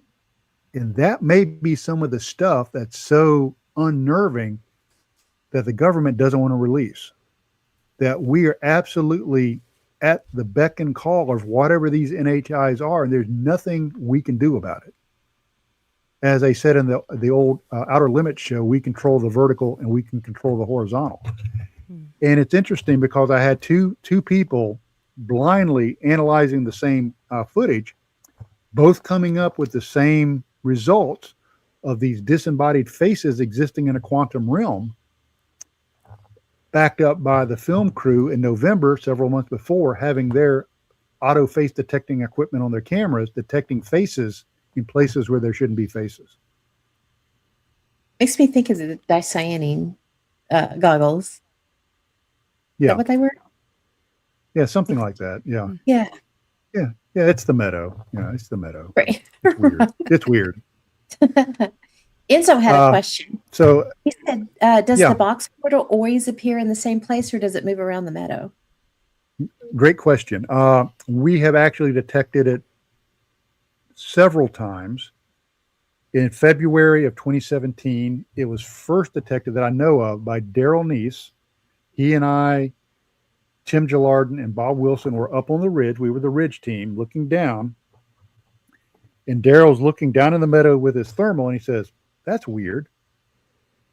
There's a telephone exchange box in the meadow. You know, like those things you see on the side of the road, right? And he goes, how did I not notice that? He goes, it's just sitting right there. I said, Daryl, what in the world are you talking about? He goes, no, here, check. And he handed his thermal back to me, and I looked. I'm like, Daryl, those are deer. And he goes, what? And he takes the thermal back. And he goes, now it's deer. Where's the box? Controlling our perception, right? Mm-hmm. Mm. So it's like, hey, okay, that was weird, but maybe I looked at it strange, and for some reason my brain saw deer and thought box. Yeah, you see a deer, the first thing that pops into your mind is box, of course. And so we drop down into the meadow and meet up with the you drop down the meadow, start radioing the other team. And they're saying, we are seeing these boxes or cubes pop up all over the meadow. Like pops up in this place on thermal, it dissipates, pops up in this place on thermal, dissipates, and pops up on the extreme east end of the meadow, and then dissipates. So, that was where we were able to dispatch a team into it. But it's really strange with that general area. More weirdness is back in 2020. I think that was right. 2020, we had gone there, and across the creek on a small island, probably 50 yards from where the box or cube was, there was a small island in the middle of the creek, and in the creek was a sapling about 1.5 inches in diameter, about 12 foot tall, and the top of the sapling is tied or connected in the perfect oval of like an ankh. Now, it's a small island in the middle of this creek. You can't get a ladder out there. You can't shimmy up this thing. But somehow the top of the sapling had been formed into a perfect oval. Now you go back and you look at the symbology of the ankh, or that oval, it's been called the galactic keyway. And it oftentimes is a symbol of change or transference. Okay, where it gets even stranger is Kristen and I were out there, I think in 2020 also, taking some baseline readings for the Meadow, and we thought it would be interesting to cross the creek and see what was on the other side. Now, like I said, I'm a former Army officer. I've hunted big game all over, I've hunted in the North America and Africa. I've backpacked all over North America. I'm an Eagle Scout. I'm pretty comfortable in the woods. We cross the creek.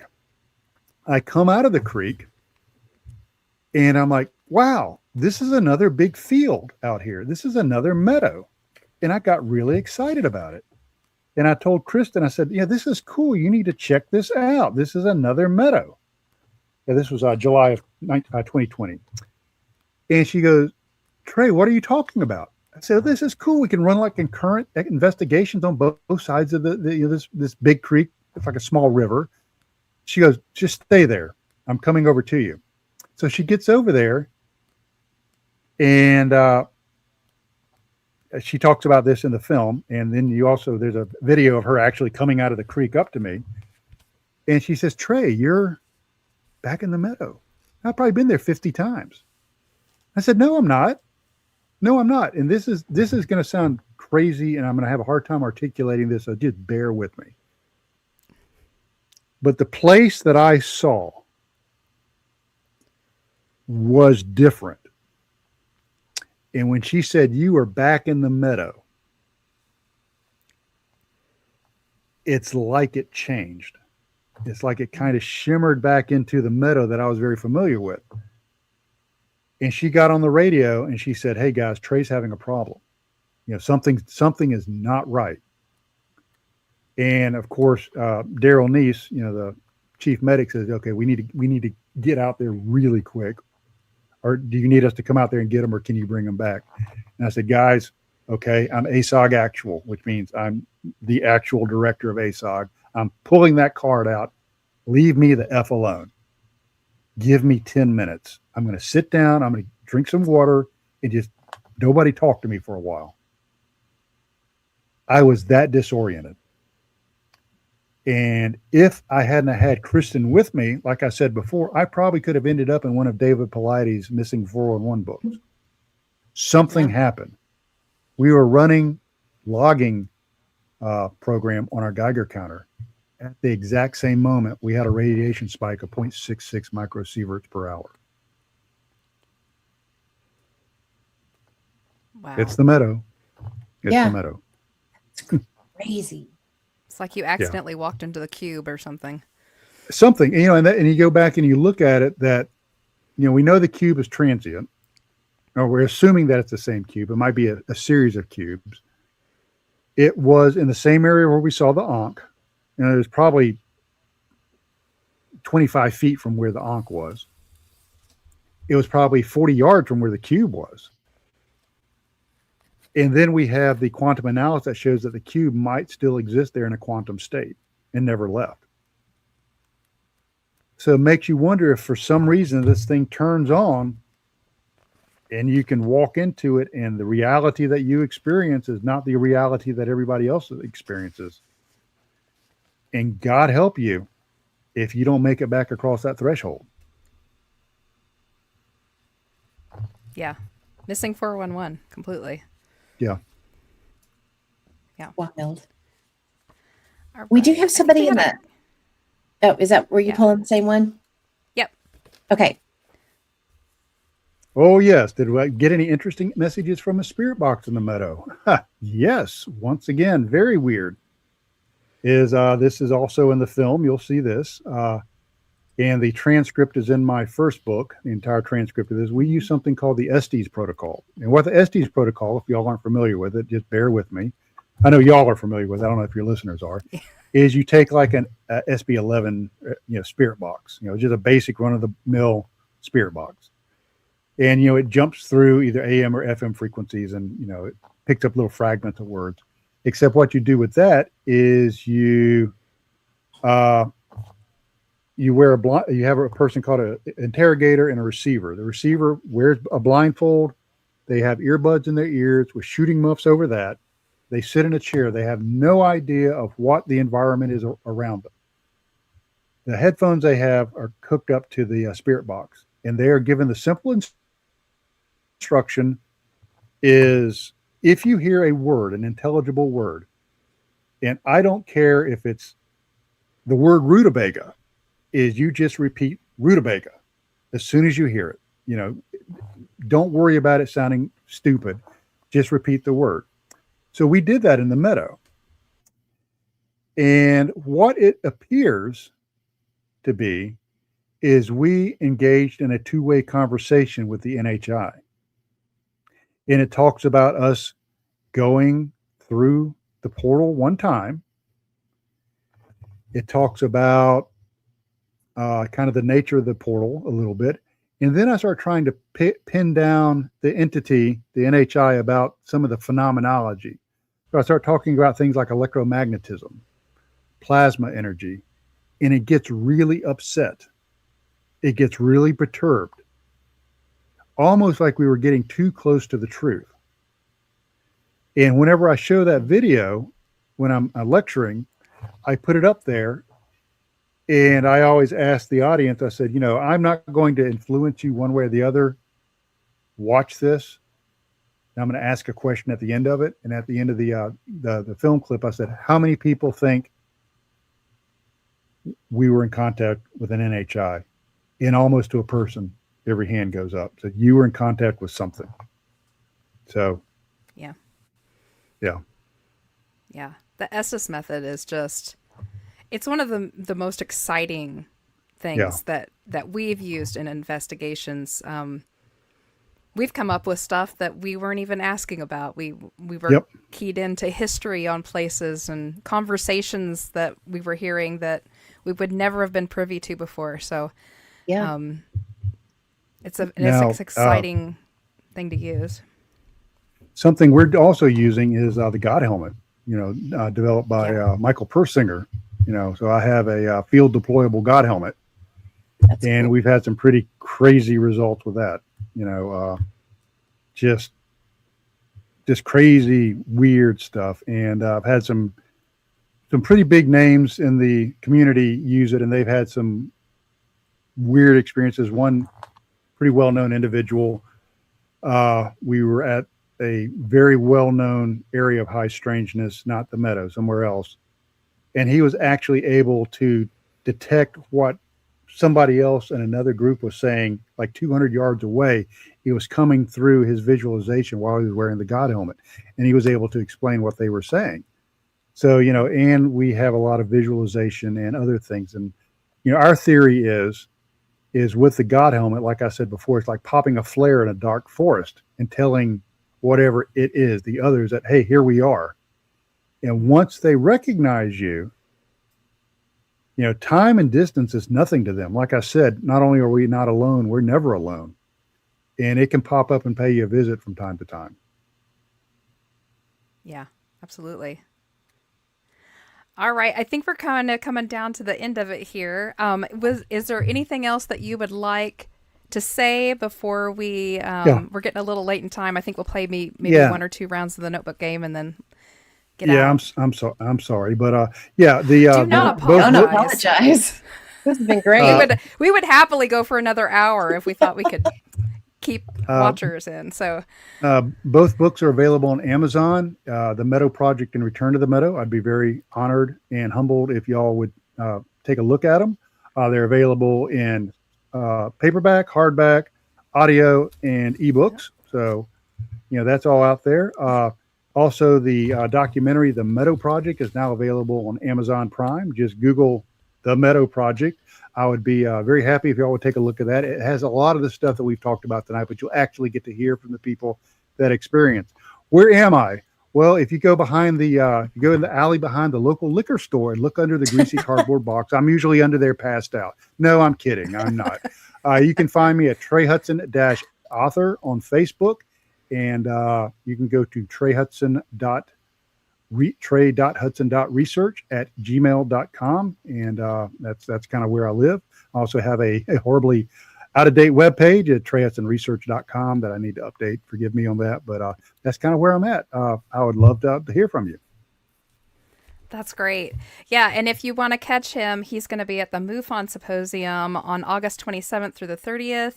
If you're in the Covington, Kentucky area, we actually have quite a few listeners that are in that area, so make sure to check that out. Also, on the 13th of August, like a week before that, is if you are in the Moscow my mind just went blank, in the Colorado area. Cool. You can. I'm going to be at the Snippy event with Katie Page and Dr. Simeon Hine and a bunch of other people, and you can go to snippy.space and find that. It's near Alamosa, Colorado. So that's going to be. I'm going to be there too. Good old Snippy the Awesome. horse. That's awesome. Mm-hmm. All right. Nobody leave quite yet. We are almost out of time, but we do want to play at least one round of the Notebook game. So I'm going to allow our guest to choose the one page we're going to do tonight, and everyone else come back here in 2 weeks. We're going to have a show with Jim Gray, and we'll do an extra long notebooks because it's one of his favorites. Yeah. So, Trey, what we do... Let me pull it up here. So, as I was saying backstage, I'm old school. I keep all of my notes in these Everything. old notebooks. You never know what's going to come in them. They have listings of just about everything. And for some reasons, these yahoos in the chats just love to dig into these and find out what they are all about. So if you would be so kind to pick a notebook 1 through 5 and a page 1 through 100. Okay. In light of what we've talked about, this would be very apropos. Notebook number 4, page 11. Okay. All right. Perfect. 411. And I got smart about a year ago. I started numbering all of these, so this didn't take nearly as long. Yeah. It's been the funnest game, though. This has been excellent. We are so glad you came on tonight. Well, thank you for Okay. reaching out. Absolutely. So this one is actually a missing time story, kind of going along with our theme tonight, huh? Nice. And I literally just read what's off the page, and I'll give a little insight if I need to. So this says, includes missing time, bright lights, left in the wrong place or position. So I was making a list of stories that were basically abduction type scenarios or starting to be. So it says, we were off-roading in New Mexico during a family vacation. It was incredibly dark. We were all joking about how close we were to Area 51. The radio stations had all gone to static, so we sat in silence as we bobbed around over the terrain. Suddenly, a light brighter than day filled the car. I squinted out the back window, and it was a giant V shape. We couldn't see anything but the bright lights. My brother and I hunched down to the floorboards to hide. Then my dad was suddenly just driving again, and it was pitch black again, except for the headlights. My brother and I were sitting in our seats again, and we drove on as if nothing had happened. but the clock showed that we'd lost about an hour and a half. The radio was playing again, and we were facing a main road back to town instead of the other way they were going. So the interesting thing about this story is down below, I put little notes to myself as I'm writing along on these. It says, note, I started compiling stories for research on missing time in vehicles that included bright lights, the Oz effect, time storms, and wrong way positions or places after the experience had occurred. When I initially read this short experience, it stated no sighting of an object being seen, casting the lights, or having looked out the back window, or that they had huddled in the floorboards. Halfway through writing down the story, I stopped to answer my door. When I returned, the story suddenly had these new sentences included with it. Very strange. I knew I'm not misremembering. I wrote the basics of the story down before I began transcribing. They did not include seeing anything outside the car. And this happens to me a lot, Pam knows. I actually underlined the sentences that had not been included when I first read the story. It's just one of the weirdness, like the story had changed for my benefit or something. Strange. Anywho. Life right. is stranger than we think. Isn't Life it? is very strange. Okay, so before everybody leaves, hang on just one really quick second. Like we said at the beginning, thank you for all of our followers. Remember to like and share, hit the bell, hit the thumbs up, whatever it is you're on. Do that for us really quick. We so appreciate it. We want to thank Trey for coming on tonight. We appreciate you so much. You Thank all you. heard how to get a hold of his books and stuff. We'll also be pushing that on our social media. We will put back out again the way to get his books and see his new film that is out. That will be all up for you to grab. Make sure to join us every 2 weeks, Wednesday nights at 7 p.m. Central for new shows. Our next show will be July 19th with Jim Gray of Geneseo, Kansas. We'll be talking about Kansas UFO Day. It was a blast. Can't wait to talk to Jim about that.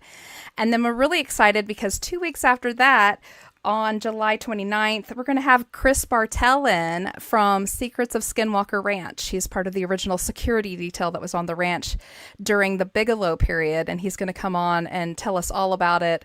The fantastic photography that he did while he was on the ranch, along with his dogs, and we're going to get to talk to him. So brush up on your Skinwalker information.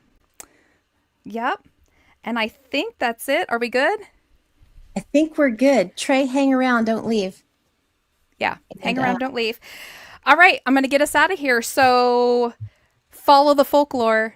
Keep it weird. Keep it strange. And remember, it's all connected. Good night. Good night, everyone.